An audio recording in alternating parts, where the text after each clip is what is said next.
Today we're gonna go over all the power charge means of generating them, what can you use them for, what is a power charge. We will cover everything about power charges, so let's start quickly with why you might want to have power charges. Now you might need power charges because your skill says that it will consume power charges and grant you something. For example, Flicker Strike. It will grant us 2 additional strikes per power charge. Simple as that. The more you have them, the more attacks you do. We also have things like Charge Infusion, which consumes charges, but in return grants you a passive buff while you have charges. For our case, power charges grant us 15% more critical hit chance.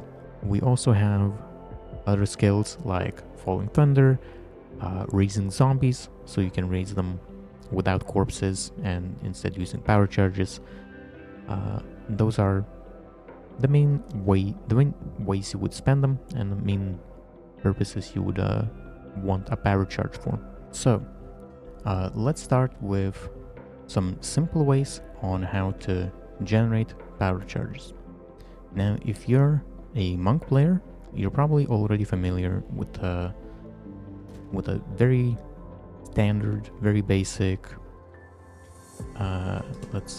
killing bomb, which gives you a power charge if you kill an enemy with it.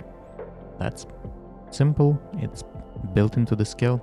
Another one would be Siphoning Staff. If you hit a shocked enemy, it will consume the shock, granting you power charge. These are very straightforward ways, but they do require your direct involvement to actually acquire the charges. We have some more interesting ways to generate charges. Let's do a quick honorable mention on Waltz Protector. It's a unique body armor that has 25% chance to grant you a power charge whenever you critically strike anything. So if you're building crit and you critically strike quite often, this will grant you quite a lot of charges. But this might not be the best solution because you're stuck with this armor that does essentially nothing else. How do I currently generate charges? Well, one of the ways to generate the charges is with Profane Ritual. Now, Profane Ritual casts onto a corpse, so that means you first have to kill something, and it has a duration after which the corpse is consumed and it grants you a power charge. Now, you can cast this manually if you want. In my case, I use it on cast on freeze. I freeze enemies often, and thus I cast a lot of Profane Rituals, which grant me power charges. You can do that with cast on shock, cast on freeze, cast on crit, and so on, cast on dodge, on whatever you prefer. Just know that Profane Ritual is a spell. It can be automated with triggering. Next very popular way to generate power charges is actually by allocating resonance. What resonance does is switches around which charges you actually gain. In this case, it says gain power charges instead of frenzy charges.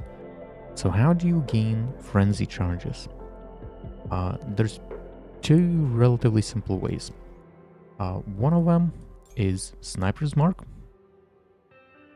which marks a target, and if you critically strike that target, it grants you a frenzy charge, or in our case with resonance, it would be a power charge.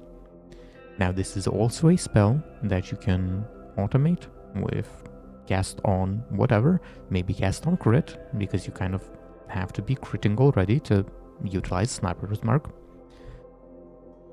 But another option is Combat Frenzy, which you don't really need to do much in terms of automating it because it's a persistent buff. which gives you a frenzy charge when you freeze, electrocute, or pin an enemy. Now, freeze is the most straightforward, but you can also electrocute enemies by various means. There's unique gloves that allow you to electrocute. There are support gems that allow you to electrocute instead of shock. So many people do utilize this interaction. You just have combat frenzy together with resonance, and instead of generating frenzy charges, it will start generating power charges. Now, how exactly you achieve the generation with it, whether it's freeze, electrocute, or pin, that is up to you and up to what your build actually does. One final way to easily generate some power charges is Lingering Illusion. It is also a persistent buff, which, as it says, creates a short-lived illusory copy whenever you dodge roll, and if the copy is destroyed, because it can be hit and damaged, if it is destroyed, you will gain a power charge.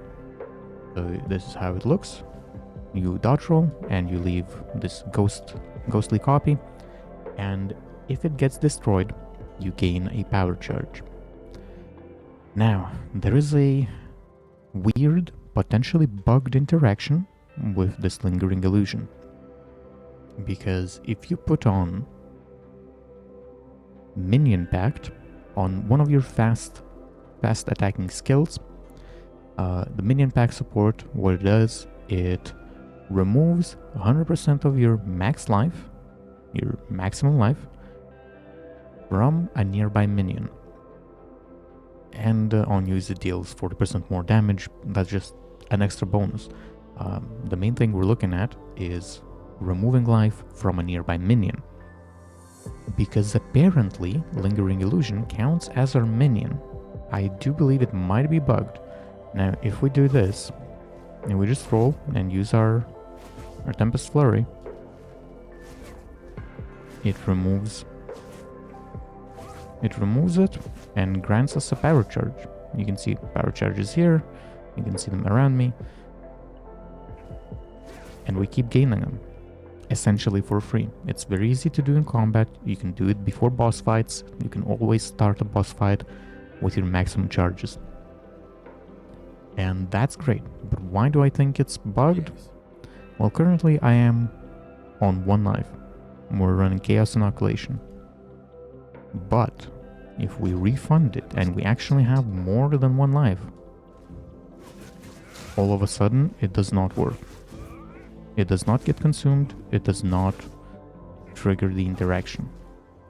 Now, whether there is just weird coding and the illusion is set to 1 max life and attempting to take to remove more than 1 life just does not work, I don't know. Maybe it's not intended to actually act or be considered a minion whatsoever. That is also a possibility. So until GGG looks into this and makes it go one way or the other, I would consider this potentially a bugged interaction. So do keep in mind, if you are going to be relying on this Lingering Illusion to generate power charges, do beware, it might be patched out. This is early access and this could be just a bug. But at the moment, this is the best way to generate the power charges. Just hands down the best way. I think that covers most, if not all, of the ways to generate the power charges. Let me know if I missed anything. Let me know what's your favorite way to actually generate the power charges. So leave a comment down below. And if you watched the video all the way, why don't you subscribe to the channel? And I'll see you next time. Bye!